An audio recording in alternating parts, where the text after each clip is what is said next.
Et vous écoutez Bretagne 5, il est 8h17. Bretagne 5, l'invité de la matinale. Et notre invité politique ce lundi matin est Maël Aigron. Il est porte-parole du Parti breton. Il est également secrétaire de la Fédération Ille-et-Vilaine et il a fait la route depuis Rennes pour être avec nous ce matin. Je l'en remercie. Bonjour. Bonjour Monsieur Habon, bonjour à tous les auditeurs de Bretagne 5. Voilà, je veux juste vous demander de vous rapprocher un tout petit peu du micro, pour qu'on vous entende un petit peu mieux. On va parler de politique ce matin, mais je voulais faire une petite clarification. On parle beaucoup du Parti breton. Vous êtes souvent venu vous exprimer au micro de la matinale de Bretagne 5. Et je voulais faire cette petite clarification parce que souvent on confond le Parti breton avec le Parti national breton. Alors j'aimerais que vous fassiez cette petite clarification. Le Parti breton est un parti qu'on va dire plutôt centriste, qui a été créé dans les années 2000, qui est un parti démocrate, qui a une charte dont le fait que toute personne extrémiste est est directement écartée du parti. En fait, on ne va pas s'amuser à mettre des gens d'extrême gauche ou d'extrême droite dans notre parti, parce que ça pourrait créer beaucoup de malheur en interne. Et donc, on n'a rien à voir avec le Parti national breton, qui est un groupuscule aujourd'hui, dit politique, qui a fait sa résurgence il y a 2-3 ans maintenant, qui est surtout présent sur les réseaux sociaux et qui, pour le coup, est un parti fasciste, un parti d'extrême droite, qui a une volonté d'une politique qui sera autoritaire, qui souhaite interdire des syndicats étudiants, qui souhaite interdire des partis politiques, qui ne laissera aucune place dans d'éventuelles juridictions à d'anciens bretons qui auraient été dans des partis français. Donc nous n'avons rien à voir avec ces gens-là, je tiens à le dire et de façon claire. Nous ne sommes pas alliés au Parti national breton, nous ne sommes pas le Parti national breton et nous ne travaillerons jamais avec le Parti national breton. Voilà, cette clarification était nécessaire, effectivement, en guise de préambule. Maël Aigron, on voit aujourd'hui une vie politique qui se cristallise beaucoup, qui se déchire aussi un petit peu à gauche, il faut bien le dire. Il y avait ce rassemblement de la gauche bretonne avec le souffle breton à Liffré ce week-end, où plusieurs figures socialistes étaient présentes. On a le sentiment d'une gauche qui se divise, y compris ici en Bretagne. Alors quand j'entends elle se divise, on va revenir aussi sur le discours de Jean-Luc Mélenchon, c'était jeudi dernier à Brest. Est-ce que l'on peut dire aujourd'hui qu'il y a une fracturation de la vie politique bretonne ?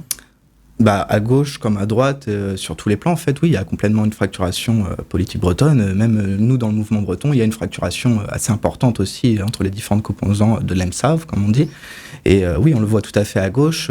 Quand on voit ce qui s'est passé à Liffré aujourd'hui, il y avait des grandes personnalités françaises du socialisme. Il y avait le président Hollande, il y avait Raphaël Glucksmann, il y avait Najat Vallaud-Belkacem.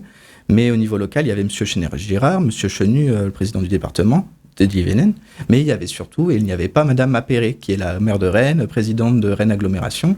Et donc, on se demande comment ça se fait que dans un événement qui se veut aussi important que le Printemps du souffle breton de M. Chénéry-Girard, comment ça se fait que Madame Appéré, qui est quand même l'une des figures les plus éminentes du PS en Bretagne, n'avait pas sa place dans ce genre d'événement. Est-ce qu'elle a refusé? Est-ce qu'elle avait autre chose à faire?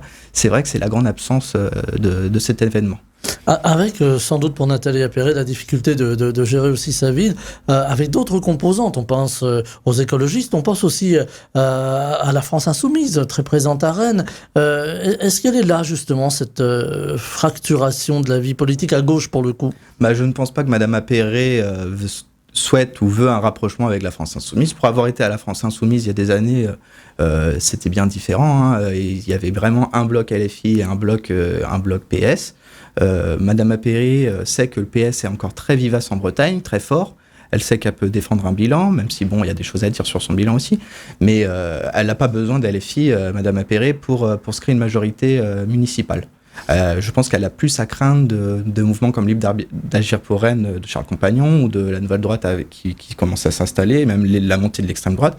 Je pense que LFI reste, même s'ils ont fait des scores très importants aux dernières élections, ils n'ont pas toujours été là au rendez-vous dans les élections municipales.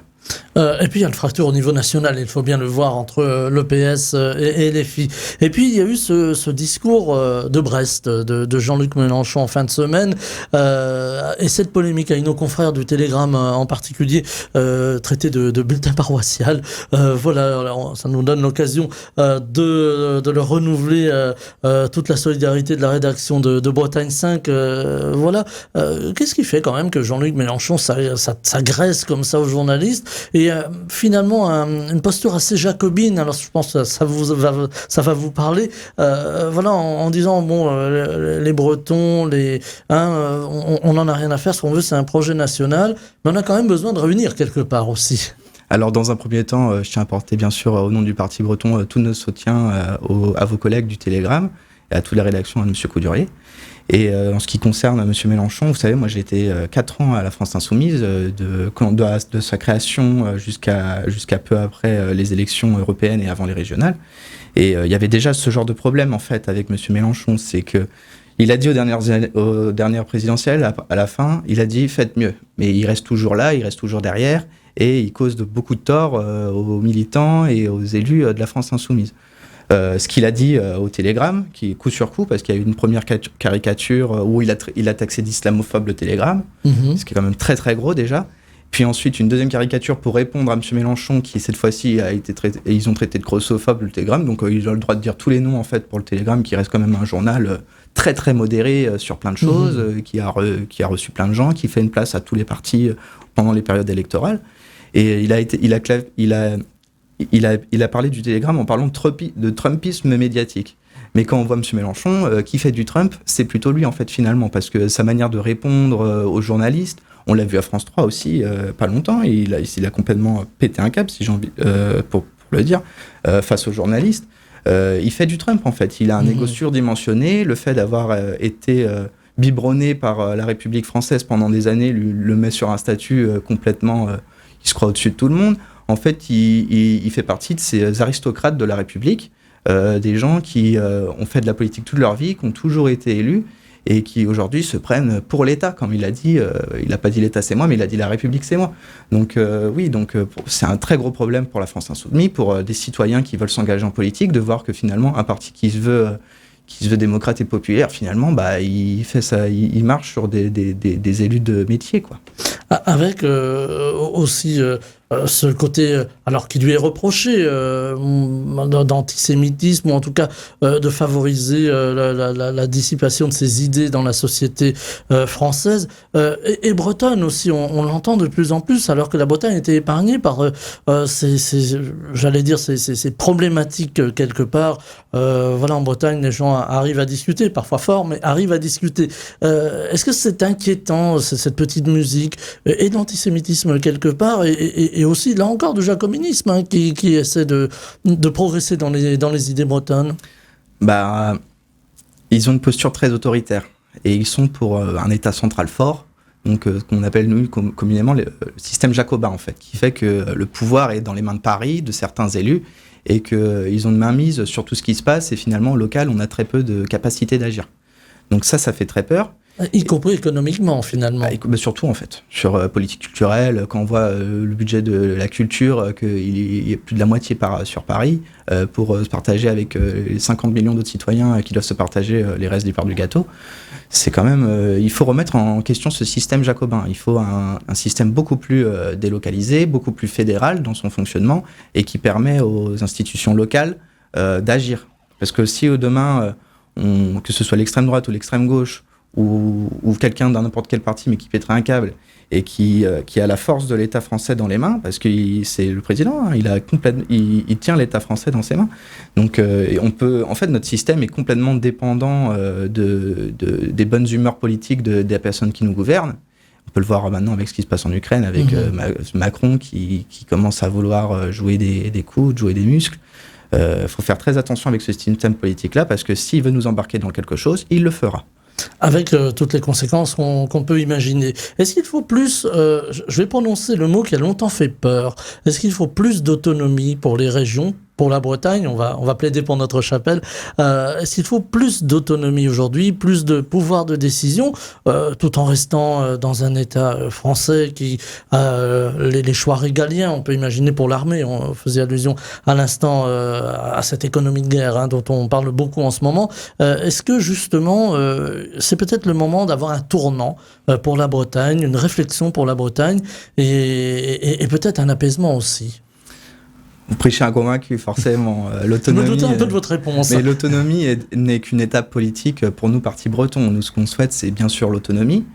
Donc une capacité d'agir beaucoup plus de façon locale, puis passer sur un système fédéral, où là, on aura vraiment des États dans l'État, qui auront beaucoup plus de capacité d'agir au niveau économique, au niveau des gestions des flux migratoires, au niveau des gestions de l'immobilier, au niveau de plein de choses en fait. Il faut tout englober en fait. Toutes les capacités peuvent être prises en compte, quoi. Que ce soit la sécurité aussi. On pourrait avoir une police régionale, une gendarmerie beaucoup plus locale.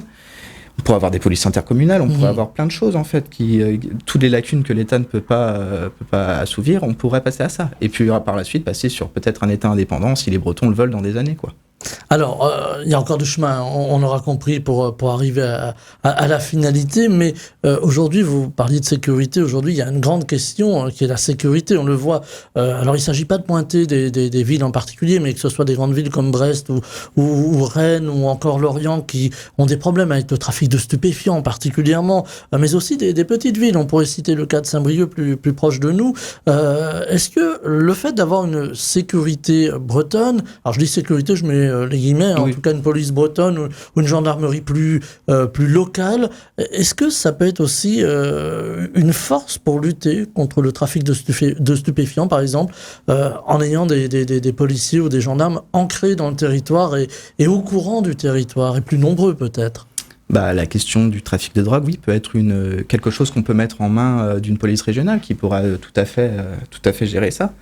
Si on arrive à un contrôle plus important au niveau de nos ports, au niveau de notre frontière directe, que ce soit par la Loire-Atlantique ou par l'Ille-et-Vilaine, qu'on arrive à avoir un meilleur contrôle à ces niveaux-là, pas à mettre des frontières, mais si on peut se permettre d'avoir beaucoup plus de sécurité sur les parties limitrophes, parce qu'aujourd'hui le trafic de drogue, c'est pas les productions locales qui abondent les marchés, c'est beaucoup de choses qui viennent des Pays-Bas, c'est beaucoup de choses qui viennent d'Espagne, c'est beaucoup de choses qui viennent des pays du Maghreb, et même en ce qui concerne la cocaïne qui vient des pays du Nord Amérique du Sud.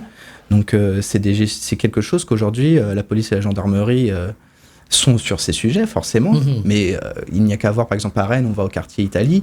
Au bout de 2 minutes, on est servi, on a ce qu'il nous faut, quoi. C'est pour une personne qui consomme. Donc, et pourtant, la police est présente tous les jours, toutes les semaines. Il y a des descentes de la police, mais ça ne permet pas d'arrêter le trafic. C'est vraiment un gros problème pour les questions de santé, question de sécurité. Pour nos jeunes, surtout, je pense aux jeunes, parce qu'ils tombent très rapidement là-dedans. Moi, je l'ai vu au lycée, quand j'étais au lycée à l'époque, il y avait énormément de jeunes qui consommaient des drogues. Et après, je l'ai vu avec l'université, je l'ai vu par la suite. Et maintenant, on sort en ville. Les drogues, c'est quelque chose de courant maintenant. C'est rentré dans la société, finalement. C'est complètement rentré dans la société. Beaucoup de jeunes des nouvelles générations, d'après les sondages, sont beaucoup moins attirés par ça que fut peut-être les générations des fins des années 90, début 2000, qui, eux, sont complètement tombés là-dedans. Mais c'est quelque chose de très, très grave et qu'il faut prendre à bras-le-cœur, quoi, parce que moi, j'ai vu des amis avec le cannabis, par exemple, qui sont... on sait que c'est une clé qui peut débloquer, entre guillemets, la schizophrénie, quoi, et de voir des amis partir en hôpital psychiatrique ou faire des crises d'angoisse. Il ne faut pas attendre de voir ça de ses yeux pour se remettre en question sur ces sujets-là, quoi. C'est aussi les premières personnes qui permettent ce trafic de drogue, ce sont aussi les consommateurs.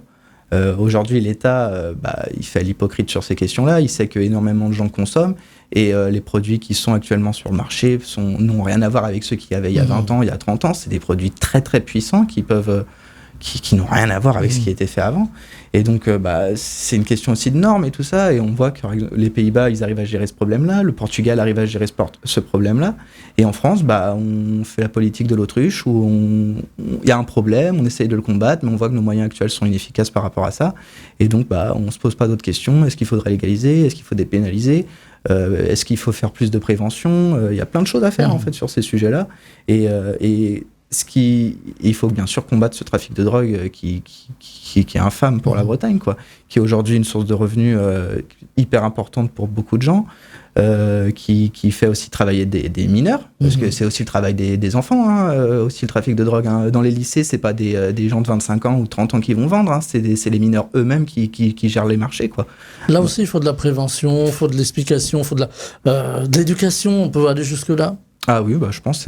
Il faut aussi, il faut faire peur aussi. Il faut faire des coups de pression. Il faut que des gens, même des jeunes qui sont liés à ces trafics-là, Bien sûr, c'est mieux de les réinsérer dans la société, de leur dire que ce qui est mal est mal, mais s'il faut qu'ils fassent de la prison, il faut qu'ils fassent de la prison, tout à fait. Là aussi, on peut imaginer un système judiciaire. Alors, breton, évidemment, ça restera du régalien, ça sera toujours relié à l'État français, à la République française, mais comment avoir peut-être une forme de laboratoire breton pour expérimenter des choses? La Bretagne est déjà un laboratoire sur plein de choses, hein, elle l'a démontré sur plein d'éléments. Hein. Donc oui, la Bretagne... Et ça, c'est surtout dans son statut, dans un premier temps, d'autonomie. C'est la capacité d'être un laboratoire politique, faire des expériences, voir ce qui fonctionne et ce qui ne fonctionne pas. Parce qu'un laboratoire, c'est aussi, il y a des choses qui ne fonctionnent pas forcément. Donc oui, il faut que la Bretagne puisse être un laboratoire, et un laboratoire autonome, qui ne soit pas, dont les idées ne soient pas dictées depuis Paris, que la Bretagne puisse faire émerger ses propres idées, que les Bretons puissent faire émerger leurs propres idées, et qu'on puisse tester des choses dans un premier temps, dans un statut d'autonomie, qui serait un laboratoire. Avec un débat possible avec tous les Bretons, une grande réflexion à l'échelle de la région. Alors j'entends la région historique, hein, on va aller jusque-là. Un grand débat sur l'avenir de la Bretagne, son avenir économique, son avenir social, parce que là aussi, il y a des grands bouleversements. Ça va nous amener tout à l'heure à évoquer Donald Trump, parce que là aussi, ça a des répercussions, y compris sur notre région. Donc, est-ce qu'il faut avoir ce grand débat-là un jour? Est-ce qu'il faut avoir le courage de le conduire de façon peut-être un peu transpartisane? Tout à fait, en fait. Il faut de la démocratie en Bretagne. La démocratie, c'est important. Il faut que les Bretons se mettent autour d'une table et discutent. Malheureusement, aujourd'hui, on passe par nos conseillers municipaux, on passe par plein de choses. Il y a des villes qui organisent des ateliers sur plein de sujets. Par exemple, il y a trop de filtres actuellement, selon vous, trop de filtres pour arriver. Il faut une démocratie plus participative et voire plus directe, quoi. Mais il faut que les gens discutent ensemble, quoi. Aujourd'hui, on est dans des guerres de factions entre extrêmes, gauche, droite, entre bretons, pas bretons, sur plein de sujets, en fait. Et ce qui est le problème, c'est qu'on ne discute pas assez, quoi. Et quand on essaie de discuter, nous, on l'a bien vu, hein, on était à Carhaix il y a 2 mois, on a commencé à mettre plein de gens autour de la table et on a vu, finalement, après, il y a peut-être des gens qu'il ne faut pas mettre autour de la table, quoi. Parce que la table a fini par être cassée, quoi. C'est ça aussi. Donc...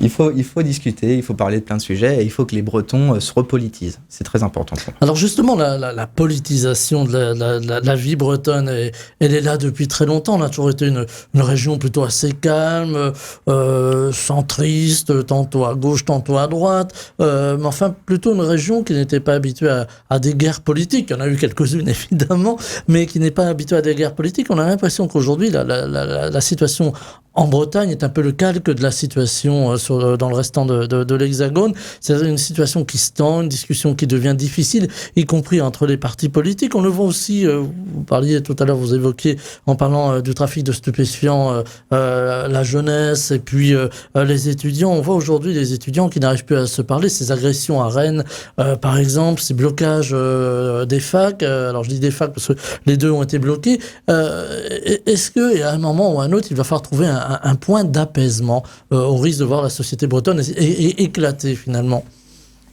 La question est vaste. Oui, elle est très vaste et elle n'est pas simple à discuter.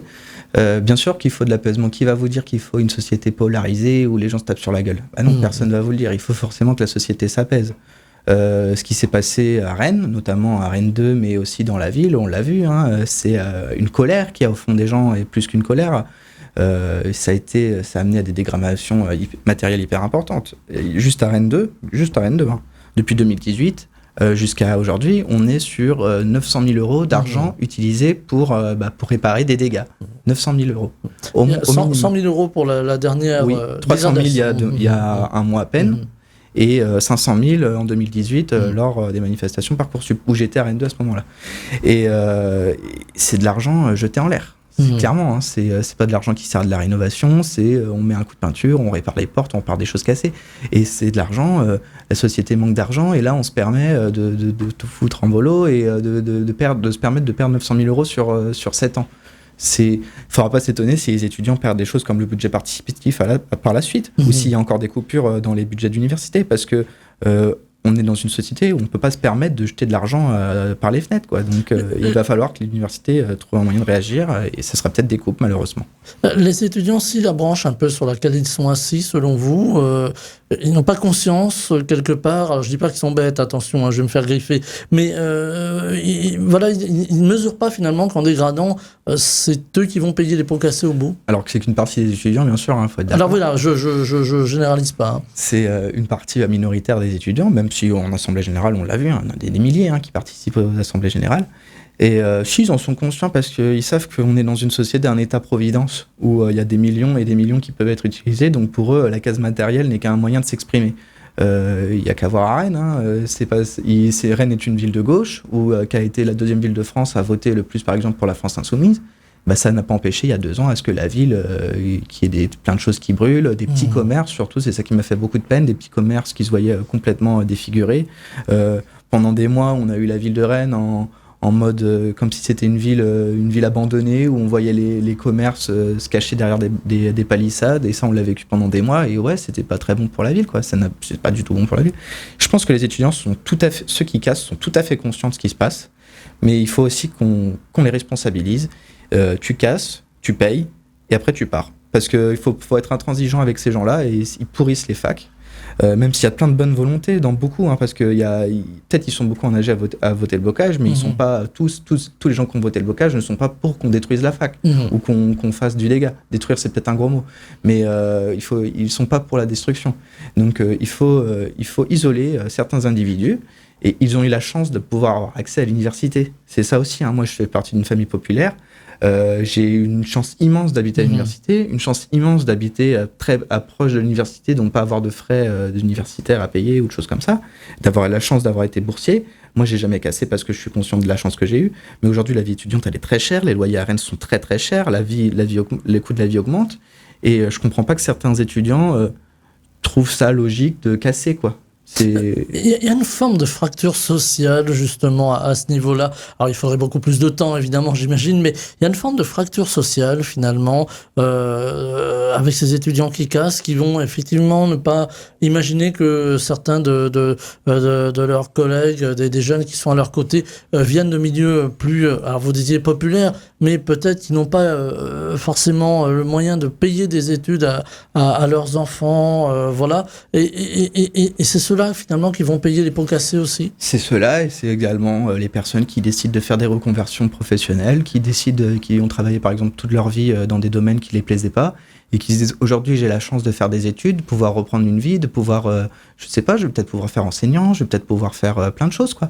Et ces gens-là aussi qu'on ne parle jamais finalement, des personnes en reconversion qui réussissent à revenir à l'université, qui eux ont beaucoup moins de droits aussi pour l'université, qui doivent payer de plein pot plein de choses, quoi. Et ces gens-là, on n'en parle pas, et eux, on les entend pas non plus trop s'exprimer, mais ils sont aussi victimes de ça. Et il faut le dire aussi, il faut le dire, quoi. Il faut pas laisser les choses se faire. Je trouve que le président de Rennes 2 a bien fait de faire intervenir la police, parce qu'on était déjà arrivé à 100 000 euros de dégâts. L'université peut pas se permettre de payer 500 000 euros de réparation tous les ans. C'est de l'argent qui devrait être mis en place pour développer l'université, développer les infrastructures de l'université, donner du meilleur matériel aux étudiants, permettre au budget participatif étudiant d'être plus important. Mais aujourd'hui, on paye les pots cassés de certains. La fac devient une sorte, j'ai pas envie de dire de mot dur, mais faut le voir pour le croire, quoi, parce que c'est vraiment des états. Des images ont circulé. On dirait qu'elle est abandonnée, quoi, la fac, quoi. On dirait que on fait de l'urbex, et parce que je vous dis, c'est tagué, c'est détruit. On a vu les images de le voir. circuler sur les réseaux, elles sont assez parlantes. C'est encore plus parlant en vrai, parce que les réseaux, ça va être des clichés, ça va être certaines choses, mais de le voir en vrai, de voir tout le hall B sur une centaine de mètres complètement détruit, ça c'est des choses très intéressantes à voir, franchement. Et ça fait peur, on se dit, ces gens qui sont à l'université, c'est des gens qui auront des diplômes aussi par la suite, et qui vont intégrer l'administration, qui vont intégrer plein de choses. Et faut se dire, qu'est-ce qu'ils vont faire par la suite, J'espère qu'ils se réveilleront un petit peu, mais à voir, quoi.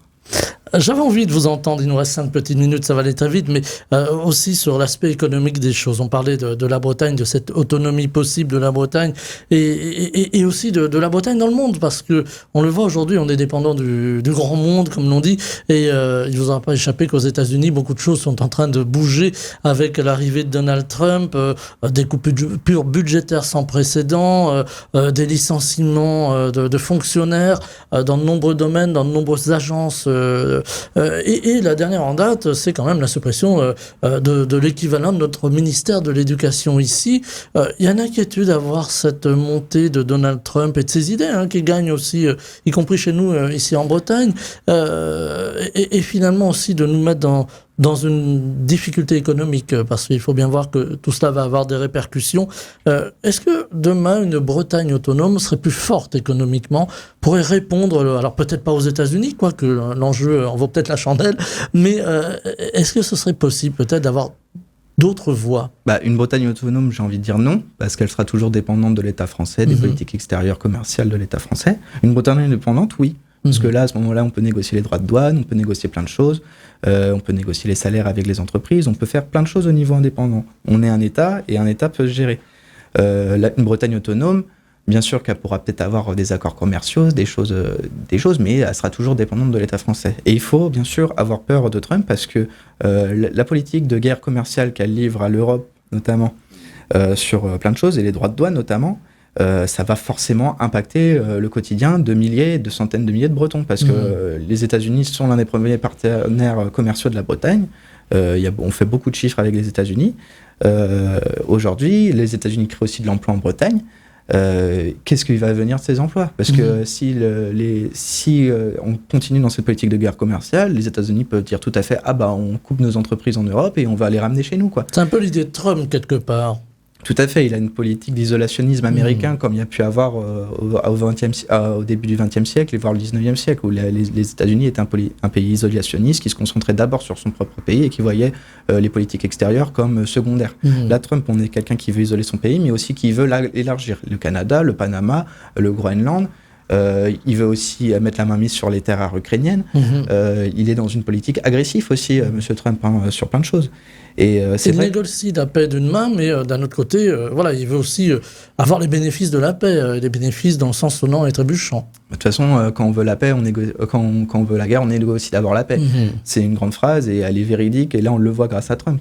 C'est oui, bien sûr, l'Ukraine, on va vous aider, mais vous allez nous donner tous vos minerais.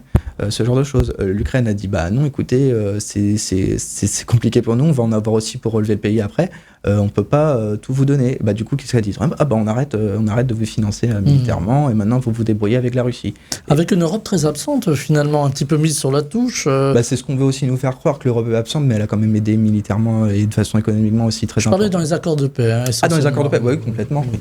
C'est vrai que Macron a tenté de faire beaucoup de choses, il a rencontré M. Zelensky, il a rencontré M. Trump, il a tenté de faire beaucoup de choses, mais au final, c'est les États-Unis qui ont pris la main mise sur le sujet quand ils sont allés sur la péninsule arabique et qu'ils ont négocié la trêve là, qui est en train de se faire de 30 jours. Mais cette question de trêve, ça va permettre aussi à l'Ukraine de se réarmer, à la Russie de se réarmer, de souffler un petit peu, mais on n'est pas sur une paix. On a déjà du mal à faire une trêve, alors est-ce qu'on va réussir à la paix? Et une paix dans quelles conditions? Il faut aussi que les Ukrainiens puissent garder l'intégrité de leur territoire. Est-ce qu'ils vont perdre les régions du Donbass? Est-ce qu'ils vont perdre la Crimée? On pourrait le croire si on entend en tout cas les propos de l'émissaire américain qui a acté en quelque sorte. Ils sont pour ça, mais est-ce qu'il ne faudrait pas mettre ces territoires sous le contrôle de l'ONU, comme ça peut être à la cas de la frontière chypriote? Est-ce qu'il ne faudrait pas mettre des soldats casques bleus dans cette région-là, histoire de maintenir la paix et de créer une région tampon, si vous voulez, ou une marche, comme les marches, à voir ce qui sera fait, mais il y a encore beaucoup de choses à faire. Il nous reste une petite minute. On rentre en économie de guerre, en tout cas c'est ce qu'a dit le président de la République. Pour vous, c'est un peu inquiétant, ces bruits de bottes, ce mot de guerre qui revient constamment en fait dans le langage des journalistes, des médias, des politiques. Bien sûr, nous on est plutôt pacifistes au Parti breton. On s'est montré contre le SNU obligatoire. On se montre aujourd'hui aussi contre le fait qu'il puisse y avoir un service militaire obligatoire. Que des jeunes Bretons veulent intégrer l'armée française, je peux l'entendre. Il y a toujours eu dans l'histoire de la Bretagne des Bretons qui ont été du camp de l'armée française. Qui ont payé cher, finalement. Qui ont payé cher. Il y en a qui l'ont voulu, d'autres qui ne l'ont pas voulu, qui ont été conscrits ou envoyés sur le terrain, notamment pendant la Première Guerre mondiale, où des centaines de milliers de Bretons sont morts et que ça a été une catastrophe. Plus de 20% des jeunes sont morts d'une génération, sont morts. 20 à 50% des jeunes d'une génération sont morts. Est-ce qu'on veut ça aussi pour nos enfants? Moi, je vais avoir 30 ans, donc je risque de pas rentrer dans les critères de ces services militaires, mais est-ce que moi, un petit frère de 18 ans, est-ce que j'ai envie qu'il aille se battre au front? Bien sûr que non. Nous, on veut pouvoir... déjà qu'on arrive du mal à payer les retraites, alors en plus, il faut qu'on envoie nos enfants, ça va être très compliqué, quoi. Le débat reste ouvert, il est vaste, mais là on va être obligé de se quitter. Maël Aigron, porte-parole du Parti breton, secrétaille de la fédération Ille-et-Vilaine du Parti breton. Merci infiniment d'avoir été avec nous au micro de la matinale de Bretagne 5. Monsieur Hamon. Je vous souhaite une très belle journée. À vous aussi également. Bretagne 5, Stéphane Hamon, le 7-9.